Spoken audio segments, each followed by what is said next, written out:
This is Believe in Georgia Dogs Podcast on the Believe Podcast Network.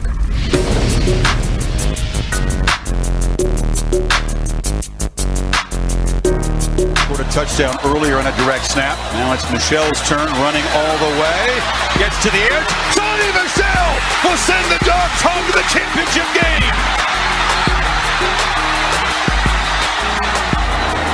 53.5-yard drive near hash, kick right, snap, hold, kick is away, it's reaching, and it is good, good, good. Hot Pod does it. All right, Hot Pod. Fox with an up and out, wide open. Touchdown. Israel Troop.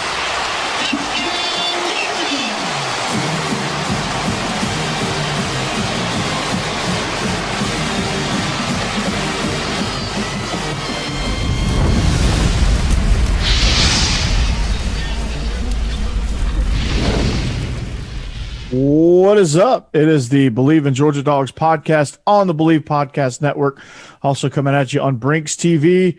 Joining me, as always, is my main man, Israel Troop. Israel, give me a hunting update. What's going on? We have seen more big bucks going to school than I have in the woods recently. They're huge. Thank you for bringing the cold front this time. I really appreciate it because we're starting to move a little bit more. So we'll see. I might go before the SEC championship game starts on Saturday. So you never know what you might see. There you go, man. We'll make sure you get some good pictures if you get a good one. So we got to see that. But anyway, we've got an action-packed show. The coaching carousel is rocking and rolling. Some new updates since we last left each other, Israel, on Monday. So we'll talk about that a little bit, and we'll talk about the SEC championship as well. Our show is presented by betonline.ag. It is got all the latest odds. Israel, I just played a 12-team money line parlay for $10, and if I win, that's going to net me $2,600.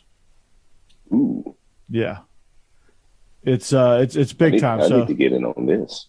Yeah, so if you go all of the FBS games that are available on BetOnline, there's about 12 of them right now. You can get in on that. Just go all money line, and you're good to go. Oh yeah, I'm definitely about to get into that. So, but to do that, you have to head to the new and updated desktop or mobile website to sign up today and receive your 50% welcome bonus on your first deposit. Just use our promo code BELIEVE50 to receive your bonus from basketball, football, NHL, boxing, and UFC, right to your favorite Vegas casino games. Don't wait to take advantage of all the amazing offers available for the 2021 season. BetOnline is the fastest and easiest way to bet on all your favorite sports. BetOnline, it's where the game starts. Well, Israel, all of our social information is scrolling down below if you want to follow us. But joining us tonight are two very special guests from Tide Talk Sports. It is Jake Thomas. It is Stacey Blackwood coming in to talk SEC championship with us. We're welcoming them in our homes. Jake, Stacey, how goes it? Man, what's up, Corey? How y'all doing? We are great, man. Hey, good. Yeah, thanks for having us, guys. We're glad to be here. And if you recognize that man in the bottom right corner, that is Jake Thomas. Also, he joins me on SEC After Dark, and we chop it up on there. So we like to have fun. And if you recognize Stacey's name, it's because he is a regular in our chat. So glad to have you guys, man. Lots of things going on, lots of things to talk about. But Jake, you and I pre-show were discussing Brian Kelly to LSU and the latest with him. Man, it is, the culture fit was something we talked about. It's not his coaching acumen that's gonna hold him back, but it's going to be that cultural fit and whether or not only Baton Rouge, but will the team buy into him? Sounds like he took a step in the wrong direction today. Yeah, I was just watching a video from that they had put out the day of him meeting with the players and a bunch of fans, and man, he was trying to use a Southern accent, and it was awful. He said "family," It's going to be bad down there. I think. I mean, I just don't know. You mentioned last night, Corey. How's he going to talk to these Cajuns down there? I mean, he ain't going to stand one word they're going to say, and they ain't going to stand him. He is a Yankee through and through, Israel, man. He's got a he might have to bring back Coach O as an off the field assistant just to translate. Man, let me tell you, I get asked all the time. I don't sound like how I look, especially when you listen to me on the radio. And I got asked today about Brian Kelly, and I said the first thing when I heard him speak, he said to players that they just found out you're the head coach that I'm not here to win football games. So why the hell are you here? You know what I mean? Like, yeah. Well, why they hire you?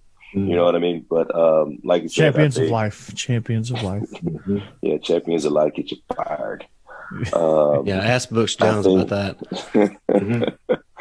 But I think coaching X's and O's, he knows it backwards and forwards. I think he'll be fine that way. But like you said, I think the culture and him being in Baton Rouge, and I think first thing he's going to have to do is get people around him that are Southern, that have been either have ties to the SEC or know the background of that area, because if he doesn't, he's going to get run out of town simply because he can't interact with people or the players or boosters or anything like that, because like you said, he's been a Yankee his whole entire life.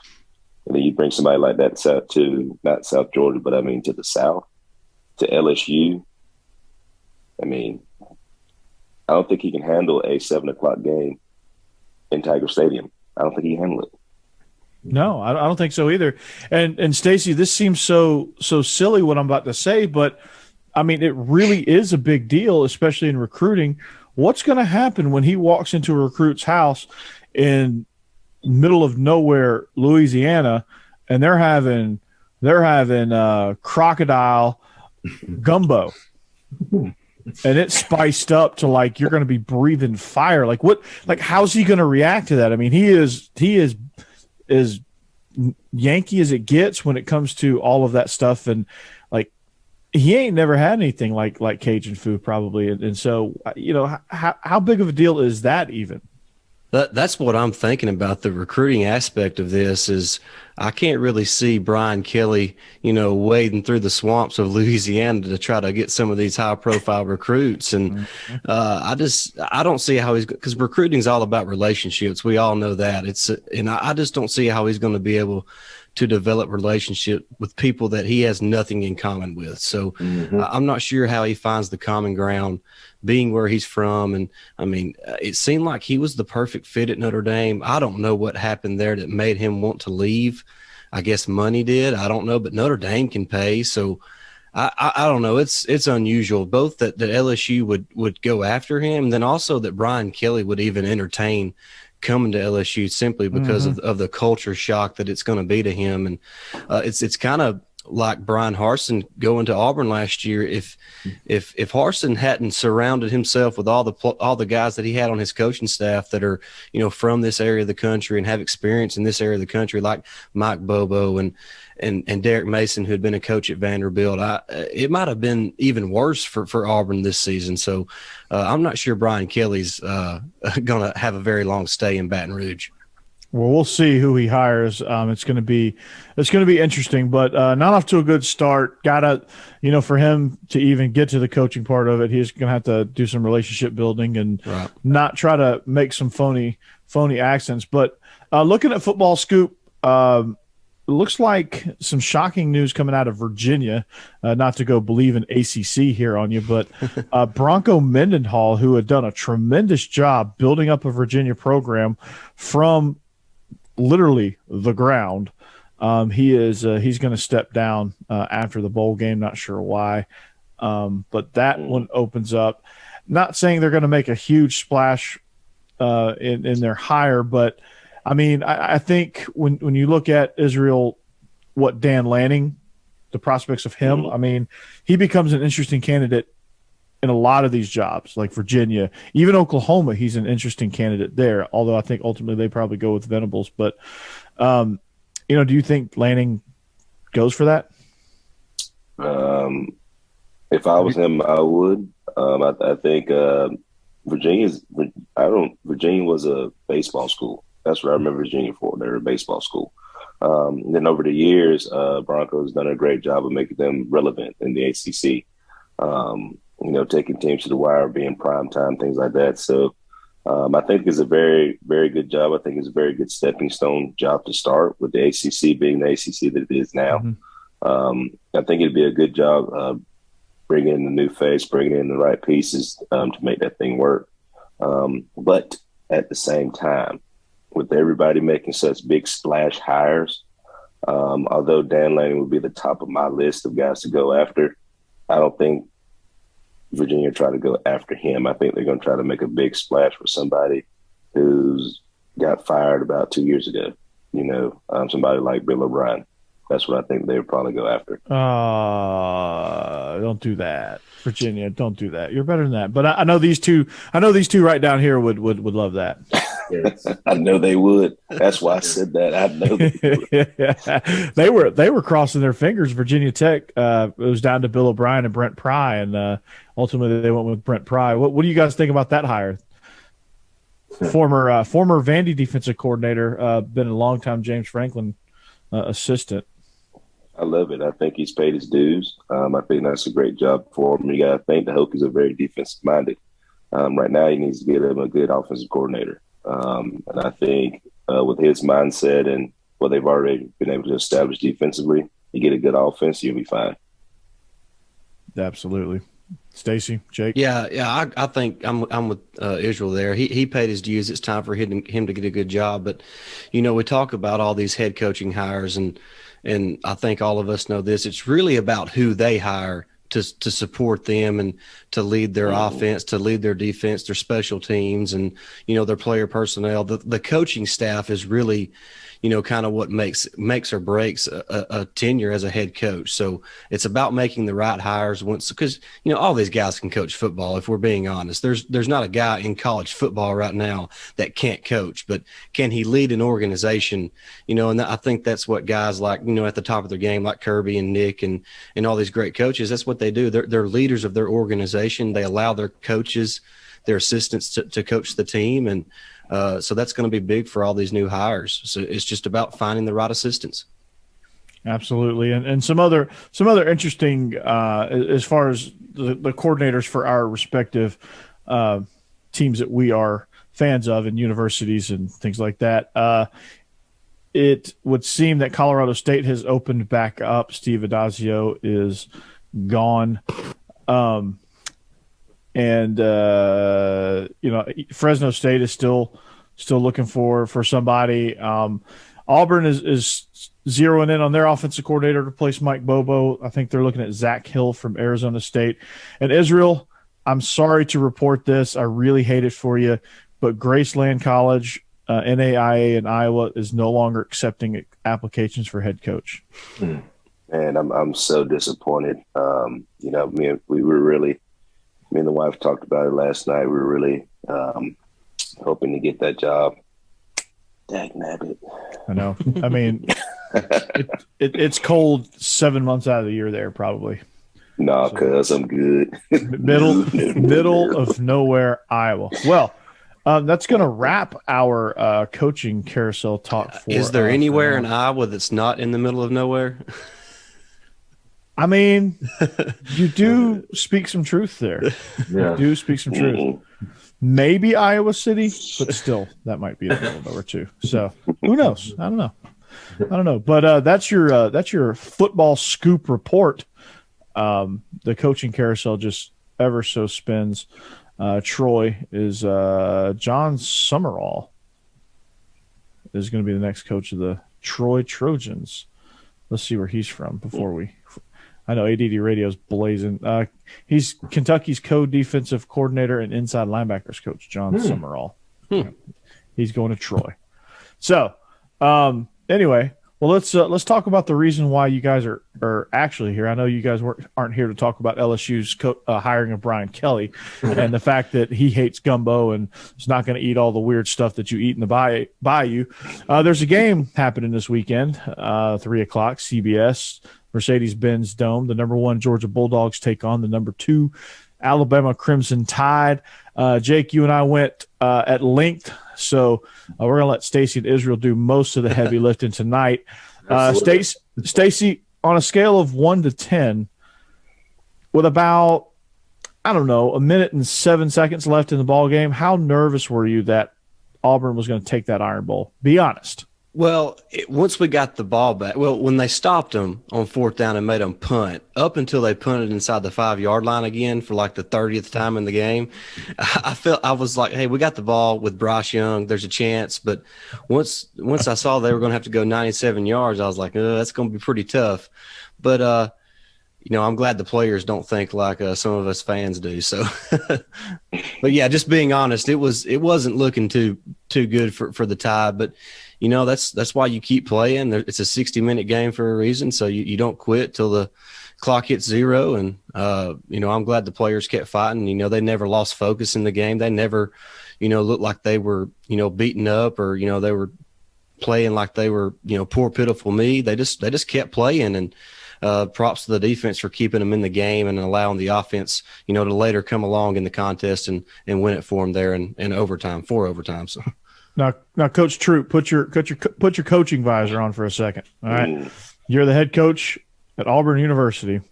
You have a lead on Alabama, and pressure has been working just about all night. You've been tattooing Bryce Young. You've been getting to him, rattling him, making him see the rush. You're in his head a little bit, unforced errors, things like that. Are you going to ratchet up the heat, or are you going to play more of a prevent, keep everything in front of you? We actually had this conversation today with my defensive coordinator. I told him that Auburn is the stupidest team I've ever seen in my whole entire life. First of all, what made them even get the ball back, the play call, I get it. I understand what you thought things we should have done, but you got to understand he's still young. I mean, he's trying to get yards, even fighting his way out of bounds. We kicked the ball off. I think they got about the 15, something like that. And you play prevent and rush 3. You hadn't played too hot all night long, which you've brought pressure. You've played man. You've played zone, kind of disguised everything, but you haven't played off and too hot the whole entire night. But you wait with a minute and some change left to play 2-man against Mechie and all them horses he got and give Bryce Young all day throw the ball. You're an idiot. You deserve to lose that game. Yeah. Now, you should have won after I think it's the 2nd or 3rd overtime, whichever one it was. But you put number 23, who's a liability, out there again on Mechie, and what does he do? Make him look stupid. So some very bad, questionable calls, but you got to think you lost that game in a minute and like 10 seconds, and that's a problem. Mm-hmm. You let this man drive 90-something or 85 yards for a touchdown in a minute and 10 seconds. Mm-hmm. That's a problem, and they worked the sideline. That's exactly the crazy part. I mean, they had the sideline all day long, and they allowed Bryce Young to be able to climb the pocket and deliver the ball downfield. I mean, Ja'Cory Brooks had a big night just in that last series. Billingsley had that huge catch on 4th and 7 where Auburn had a glimmer of hope. Mechie with that outstanding whip route or pivot route or whatever you guys call that. I call it a whip route myself, but it was a great whip route. Just and he had inside coverage. Just broke him off. And it was a thing of beauty on that. But, offensively for Alabama, coming into this game, to me, they've got some things to fix in the run game. I think them not being able to run and sustain a running game is unacceptable for Alabama to be able to do. I mean, they've been able to run at will on teams. And now you've got some guys banged up, obviously, but – still, I mean, Trey Sanders is not a slappy. He's a former high 4-star, 5-star kid. I can't remember exactly what his recruiting ranking was, but it was pretty high nonetheless. And so for them not to be able to run the ball and run the ball consistently, I just don't get it. It just seems very clunky, very discombobulated with Bill O'Brien, almost like he's just reading off a page and just choosing, okay, it's 2nd and 7. Okay, I'm a robot. I'm going to go with, all right, here's my second play call. Twins right, deuce, 17 zone. And they just reading it, not even really watching the game, not even really getting the flow of the game. Yeah, that's exactly what I was going to ask. What do you guys think about? He has completely abandoned the run, and you can see that. It's all against Auburn. You see it from game to game, depending on how the game flow is going. He'll completely abandon the run, which us coordinators are all guilty of from time to time. But when you're coming from Bama, you have really good tight ends. You got great running backs, play action, things like that Alabama does well. He just abandons the run, just straight up just says, I'm not going to run the ball anymore. Yeah, I think that's been one of the biggest complaints of the entire season from the Alabama fan base is the, unwillingness to just really commit to the running game, to Brian Robinson and Trey Sanders. And, like Corey mentioned, there's 3 or 4 guys that are out for the entire year with injuries in the running back room. So that hasn't helped either. But the fact, Ole Miss is like the only game that Brian Robinson was really just fed. I think he had nearly 40 carries in that game, and you saw how Alabama was able to handle Ole Miss in that contest. That was really a big factor in that game. So that's been a big frustration from us Alabama fans on Bill O'Brien. Corey, I'm with you. Bill O'Brien lacks imagination on offense. There's no creativity.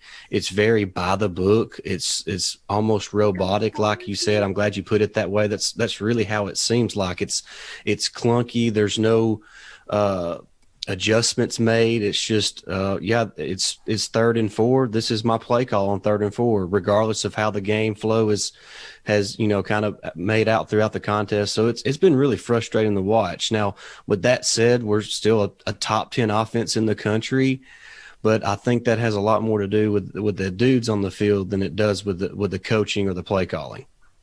Now, from y'all's perspective, how do you attack Georgia from y'all's perspective?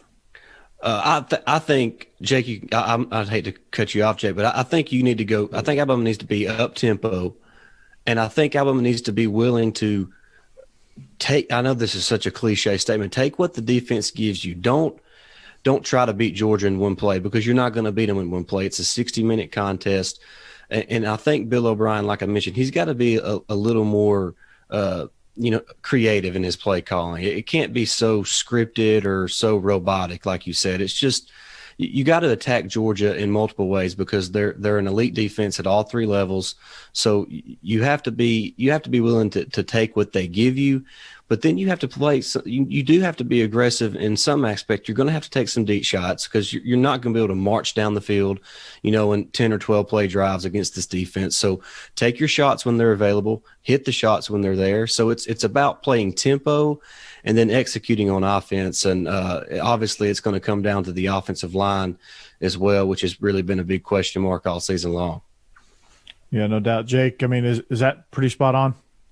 Yeah, absolutely. I really think that we need to try to establish some kind of run early, just to keep you guys off balance. And maybe, if we're having some success, y'all will pull those safeties up just a little bit, and then we can hit J-Mo over the top, because he is our deep threat. And if you leave him one-on-one, he's going to get past, a corner or a safety. So, I do think we need to go up tempo though a little bit, do some quick slants, and if they stop them, then so be it. But it's going to be a challenge to, like Stacey said, to get up and down, in 10 and 12 play drives against this defense.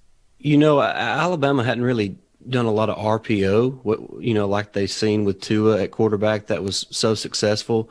Yeah. There's been far less RPOs with Bryce Young, and that's a little bit surprising to me. It seems like he would kind of he's in that mold of that type of player, like a Tua, as far as his ability to get the ball out quick and make plays that way. So that's been kind of surprising as well. So, and who knows, Bill O'Brien may be, ready to pull something out of his sleeve this week. But he's obviously going to have to do something because this Georgia defense is elite of defense as there's been in the last decade in college football.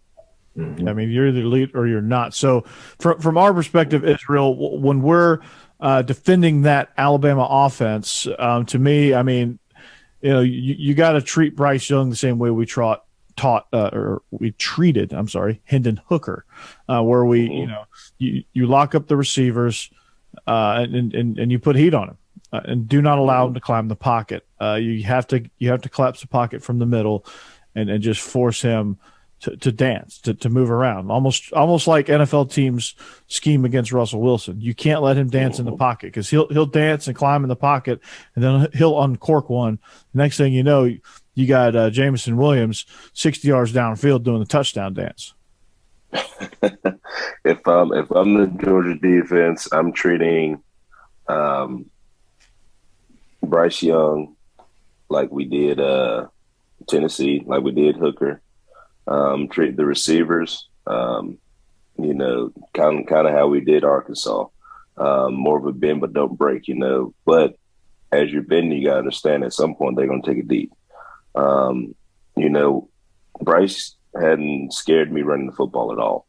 And I think that's what you guys are alluding to with the RPO situation. Mm-hmm. Even with them not being able to run the ball with the running back, at least you can give them something to where the quarterback is using his legs. That's what Tua did well. That's what Hurst did well. That's what Blake did well. I mean, that's what all those guys that's come through that system have done well.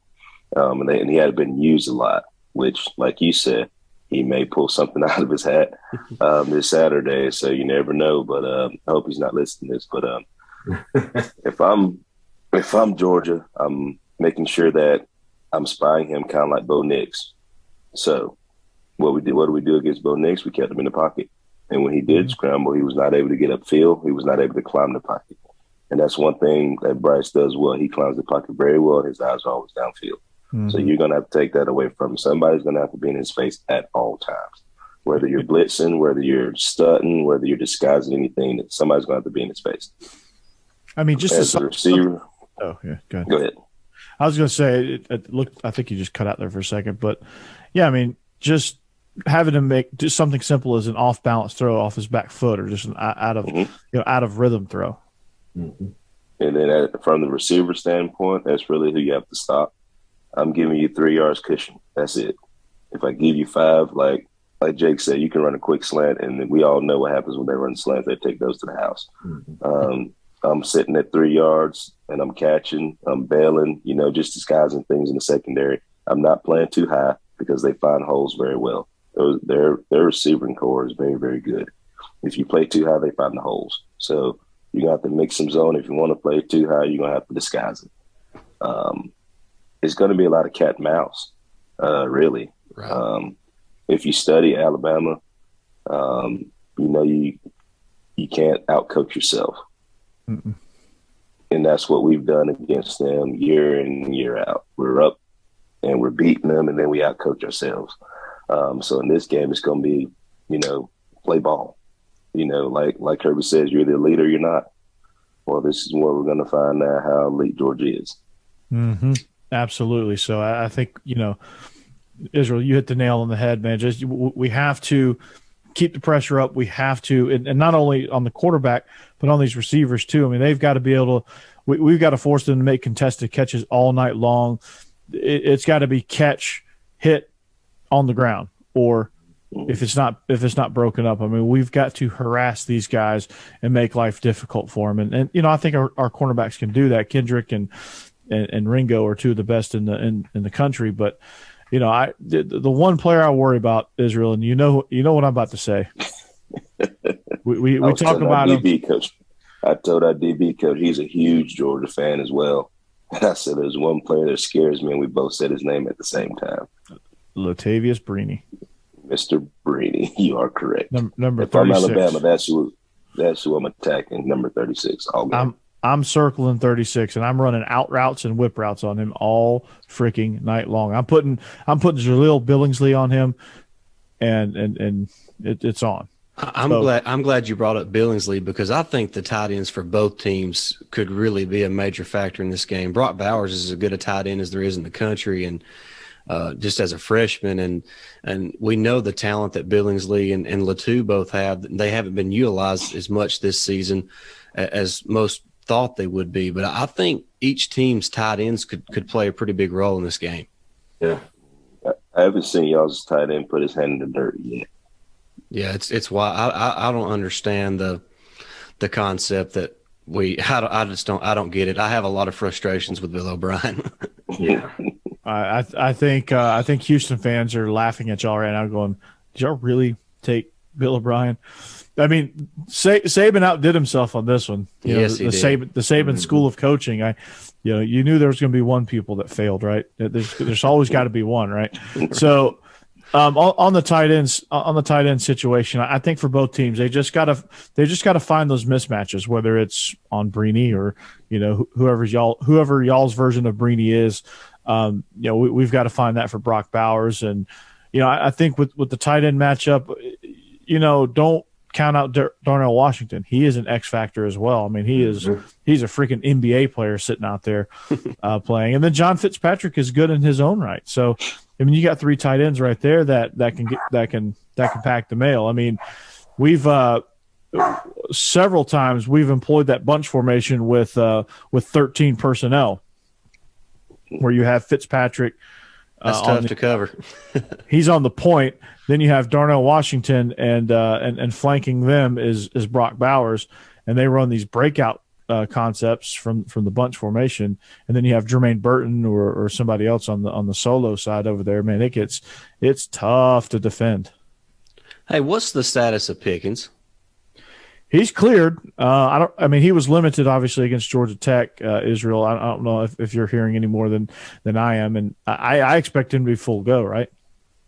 Yeah, from what I'm hearing, he's 100% ready to go. Him and Blaylock's about 95%. So I'm hearing both of those guys are going to play. Pickens definitely is going to play, and Blaylock should be able to come in as well. We should be full go. That's what makes this game so exciting, more than others.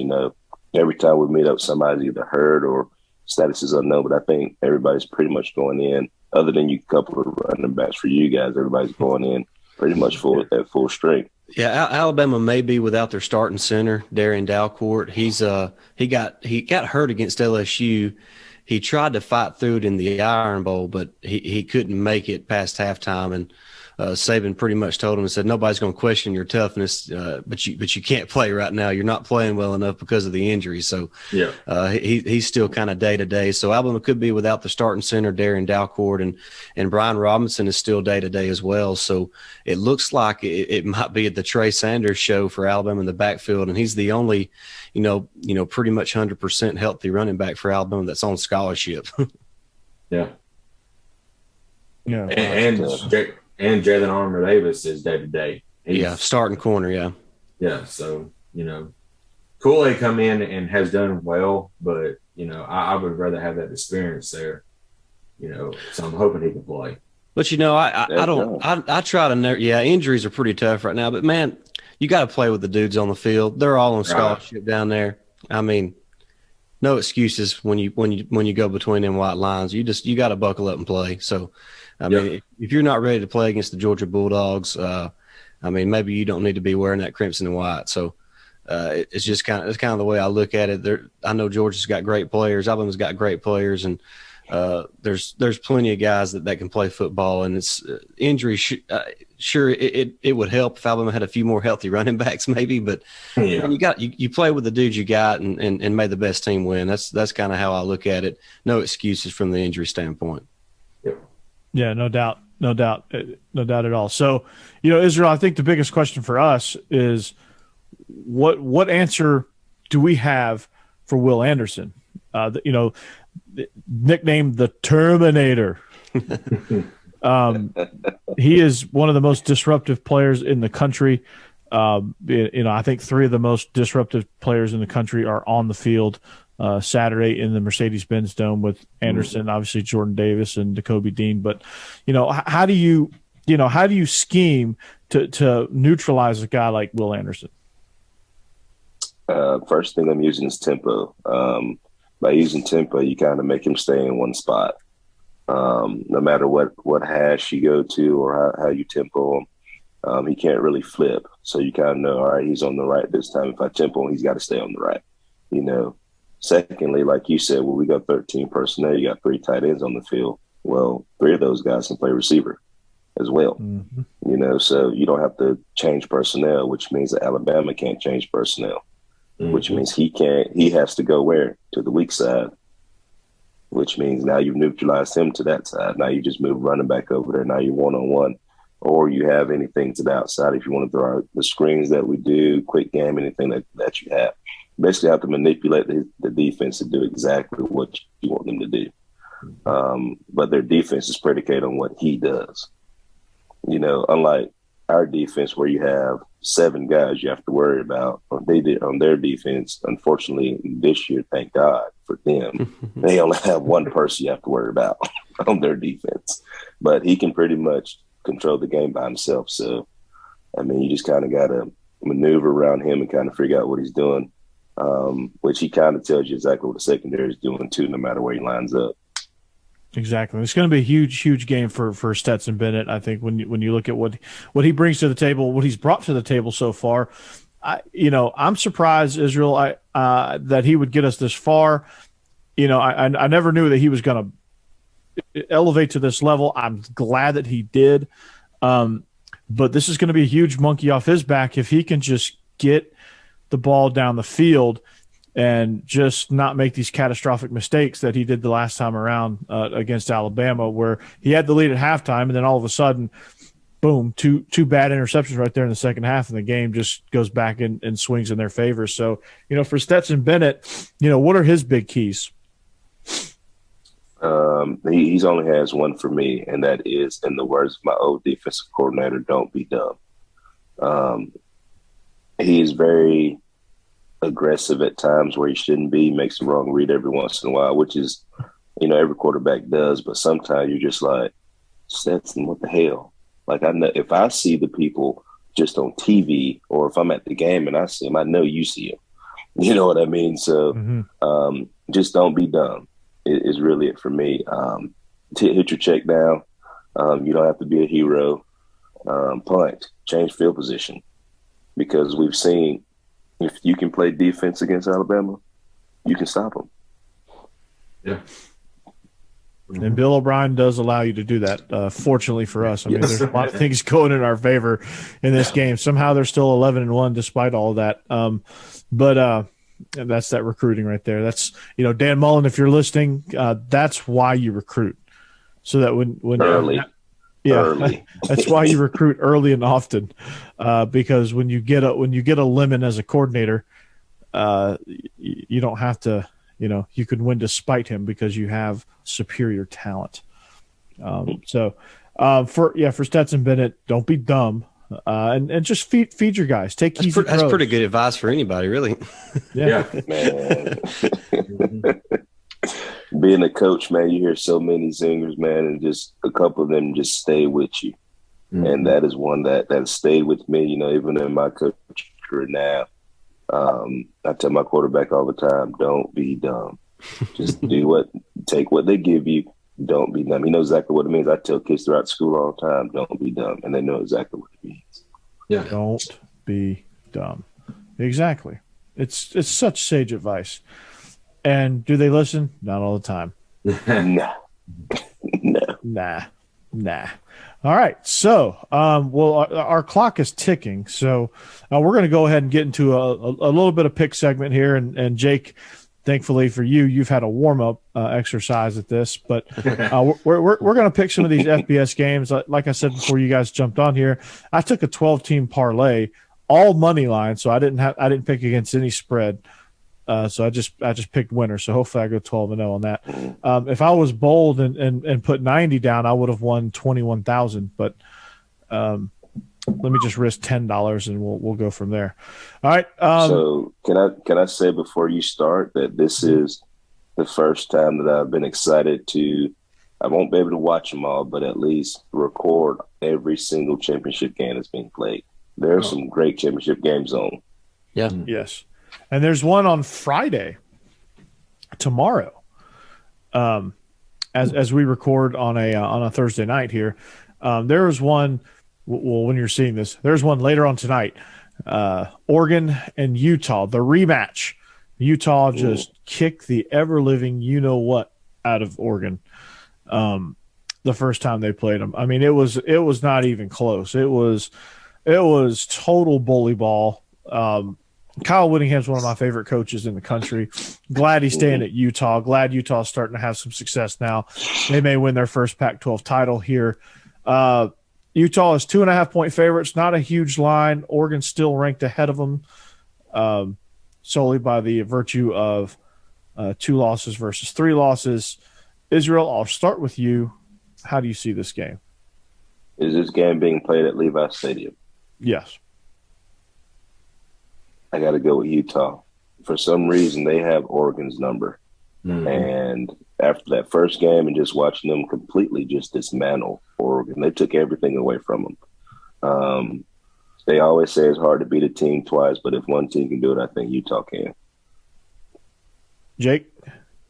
Yeah. Are you changing your mind? No, my pick last night was Utah, and pretty much for the same reasons Israel just said. I mean, Utah absolutely dismantled Oregon, and I know adjustments will be made from Oregon, but Utah just got the number right now, it seems like.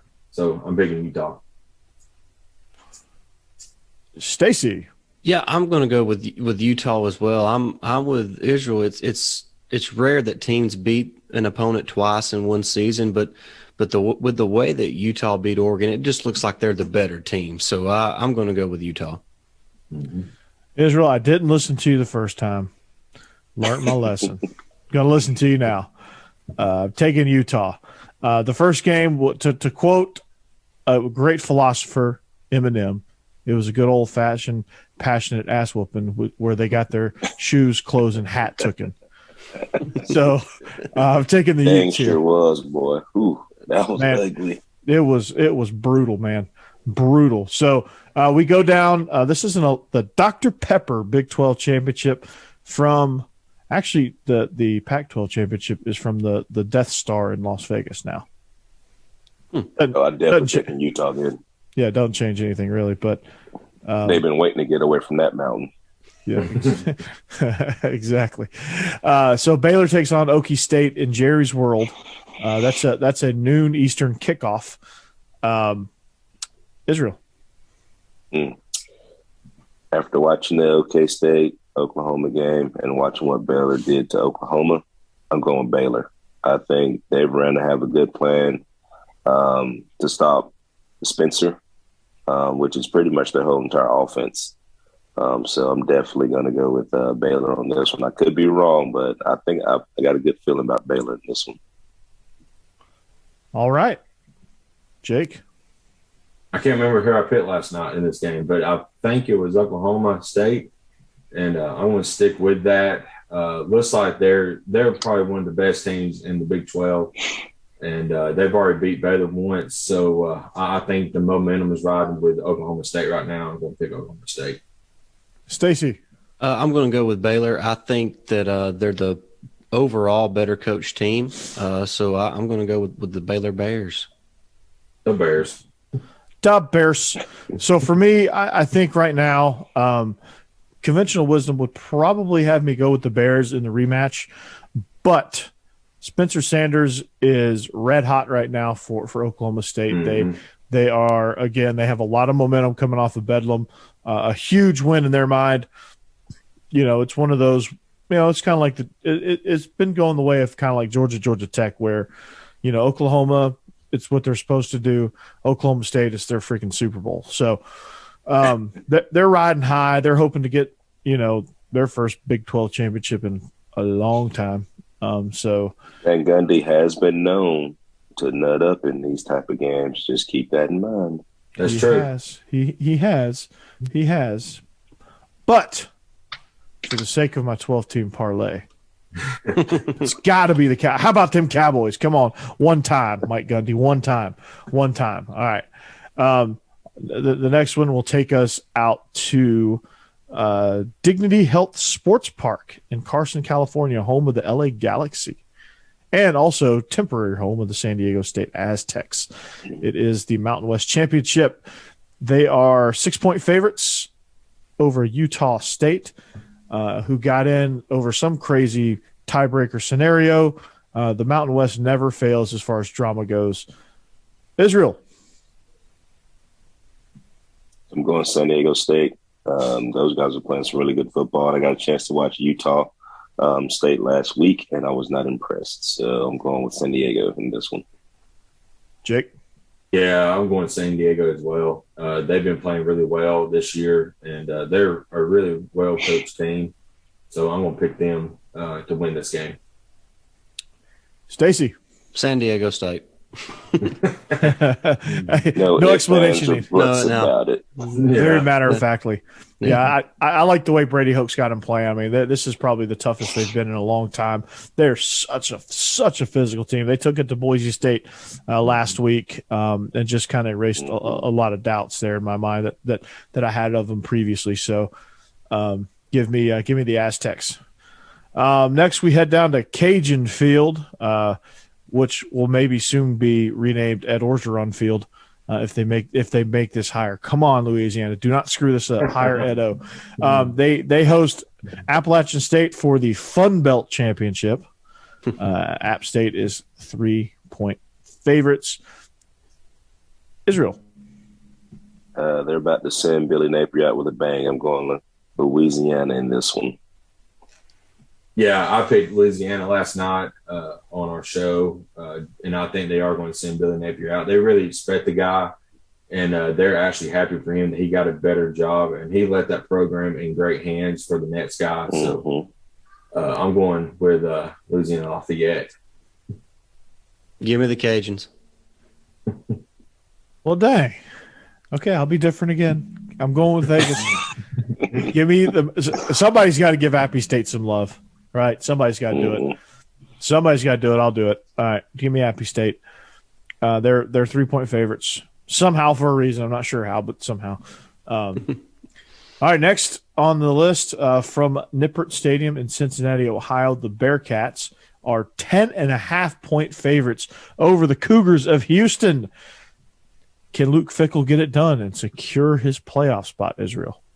I think he's going to. I think to put the icing on the cake and to solidify his spot, I think he has no choice but to win this game. Shout out to my man Doug Bell. He's the defense coordinator at Houston. But I think Cincinnati is a little bit too much for him just because they have so much to play for. I'm taking the Bearcats in this one. Jake? I think Houston keep it close. They had – I think they lost their first game against Texas Tech, and they looked pretty bad, but they rolled off 11 straight wins and looked very dominant doing it. Cincinnati's really, really good. But, I think Houston can cover the spread and keep it closer than 10, but I think overall Cincinnati's going to win. Stacey. Yeah, I'm going to go with the Bearcats. Like Israel said, they're just playing for too much right now, a chance at the playoffs. So I'm going to go with Luke Fickell and the Bearcats. Yeah, they're on a mission. And thankfully I picked the money line, so it doesn't matter about the spread. But I do think they cover this thing. They win by 14. It's tight for a long time, and then they pull away late in the fourth quarter. Give me the Bearcats. I will agree with y'all this time. All right, next, Bank of America Stadium, Charlotte, 7 o'clock on ABC. Pitt takes on Wake Forest. This will be a fun game. Pitt is 3-point favorites against Wake Forest. But, obviously Wake Forest can't stop a nosebleed, but they can score at will. Something's got to give in this game. Pitt plays pretty good defense. Kenny Pickett is great in his own right. I see a shootout, and that's going to affect my pick, and I'll tell you in a minute. But, Israel, I'm going to let you take this one. I'm going first. Pitt. I'm taking the better defense in this one. Watching Pitt play all year, their defense has really impressed me. And Pickett is a dang good quarterback, so I'm going with Pitt in this one. Jake.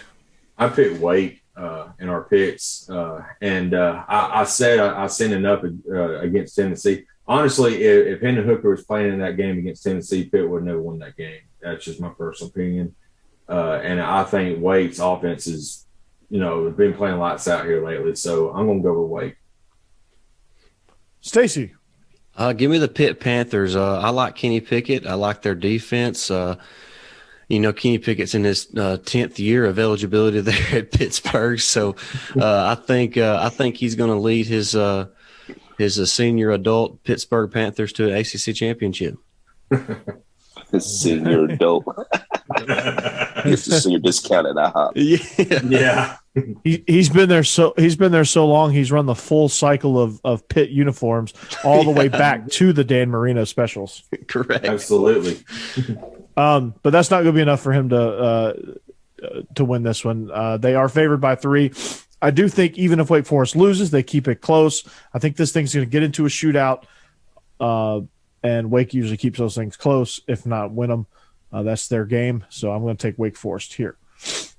All right, our next game, we move to Lucas Oil Stadium in Indianapolis, Indiana, a game that seems way out of reach right now as we speak. Number 2 Michigan takes on number 13 Iowa for the Big Ten championship. That was there was some high drama for that Big Ten West spot that Iowa ultimately took because Minnesota won Paul Bunyan's axe.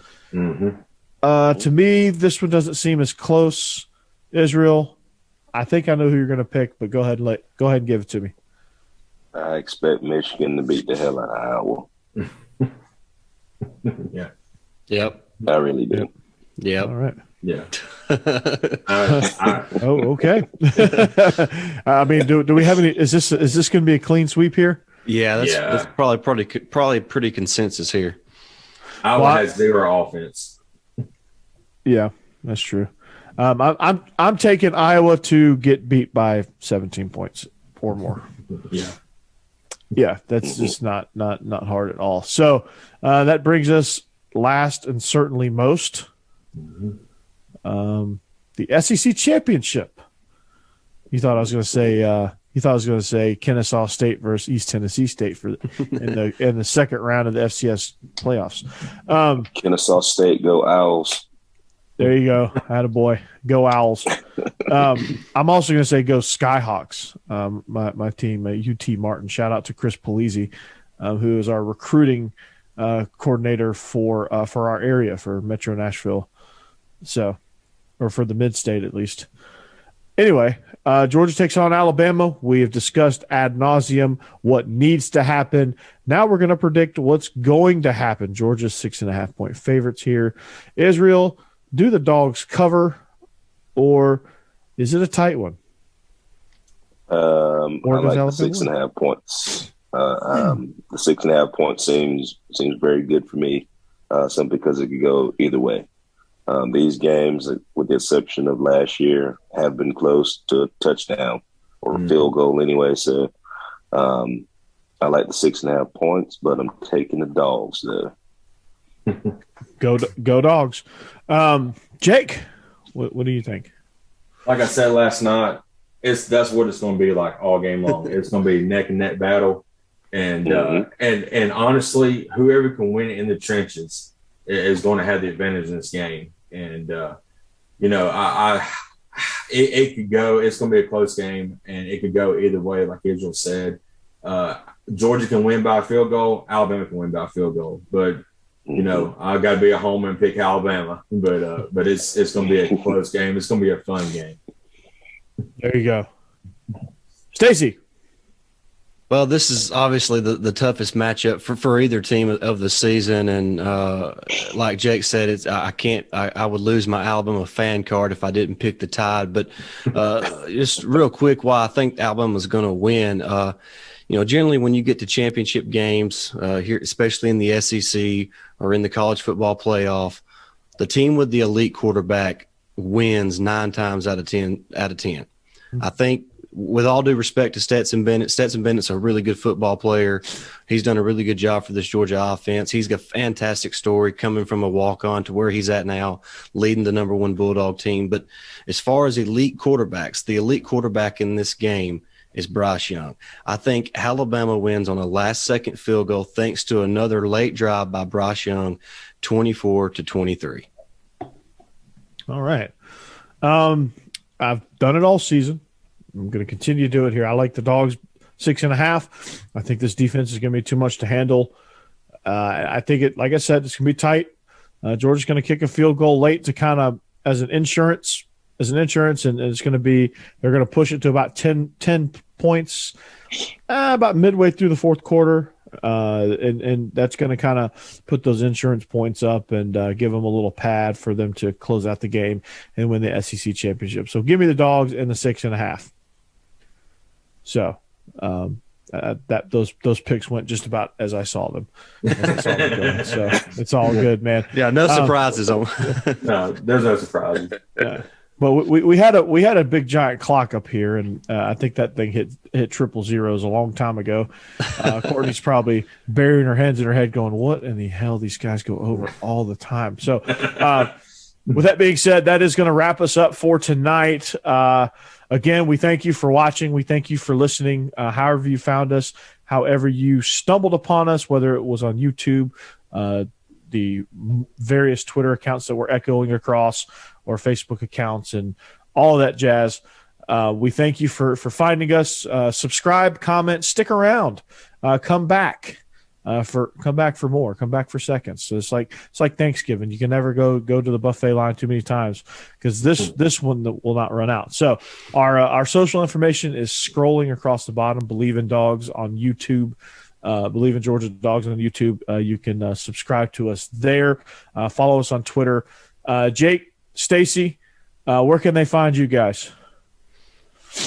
Yeah, you can find us on Twitter, Facebook, YouTube. Just search for the Tide Talk Podcast, and you'll find us there. You can find my Twitter at Blackwood89, and we really appreciate you having us on tonight to talk about this great matchup. And like I said earlier, may the best team win. I think it's going to be an epic matchup, like most Alabama and Georgia contests are. Yeah, it's going to be a fun one. So that's awesome. And, you can catch Jake and I on SEC After Dark too, across. Yeah, they get enough of Jake, man. He doesn't need another shameless plug. Yeah. If I pump him up anymore, his head won't be able to fit in the frame. It's barely in the screen now. Hey. We got a treat for everybody on SEC West or the SEC After Dark net. So it's just going to be me and Corey. So, we're going to hold the fort down for him. That should go over well. It's gonna be great. Well, what do you think, man? Well, it'd be like King of the Hill. We'll just be sitting there. Yep. Yep. It'll be fun. Steve will be on Space Mountain. Tweeting at us. I told him he's got to log into the show from Space Mountain, then we'll get Israel from the deer stand. More than likely. A live report from the deer stand. Live report from the deer stand, or however. I don't even know how do you hunt hogs when you go hog shooting. We're actually going next weekend. It's at nighttime. So it's gonna be lots of fun. Do you just trudge through the woods and you see one and shoot it, or how do you? No. You don't trudge anywhere when there's hogs around. They are dangerous. They are very dangerous. Yeah. Shows you how much I know about hunting, right? Yeah, we actually bait them up. They've been kind of tearing up stuff. So we're kind of baiting them up now, kind of getting them in a routine to where we can kind of get them out of there because they've torn up 2 deer stands and things like that. So. Deer feeders, not deer stands, but they're just they're obnoxious little nasty little animals. But I'll let you know how that goes real soon. There you go. Well, you should have dinner for quite some time. So that live report from the deer stands. Yeah. You know, yeah. You might see me doing sign language in between there instead of me talking. He's like, Georgia, they did very well with Stetson Bennett throwing passes down the field. He's throwing passes down the field. Oh, hold on. Yeah. Yeah. Got me one. Yeah. Then he celebrates mid sentence. Now that'd be fun. We got to do that. We got to do that live from the deer stand. This really went off the rails pretty quick, didn't it? It did. Usually how all of our shows do, though, Corey, to be honest. I mean, it just happened. So, but that's going to do it for us. I do want to say this, too, before we leave. Stacey has the most perfect broadcasting voice I've ever heard in my whole entire life. Yeah. Like, you should broadcast football games or be on the radio broadcasting or something. It's like you have the perfect voice. Man, I appreciate that. That means a lot coming from you. I appreciate that, man. My voice is the guy on the other side that just showed up to the game after a couple and just got a hot dog and some peanuts. Is like, yeah, man, I don't know what they're doing down there, but it looks good. They're doing something, but that damn coach is an idiot, man. Fire him. Yeah. Sound like Boomhire now. Come on now, buddy. Come on now, boy. All right, now we are officially off the rails. Courtney is probably shaking her head vigorously now, going, "Oh my God, these are my idiots." So, check out the Tide Talk podcast. Check out SEC After Dark. Check out Israel and I on Beast of the East as well. And you can always check Israel and I out here each and every week on the Believe in Georgia Dogs podcast. We thank you for listening. Thank you to our guests, Jake Thomas and Stacey Blackwood from the Tide Talk podcast. It was a pleasure to have you on, guys. And we'll see you back here next week. Hopefully SEC champs. Go Dogs. We'll see you back here next week. Go Dogs. This is the Believe in Georgia Dogs podcast on the Believe Podcast Network.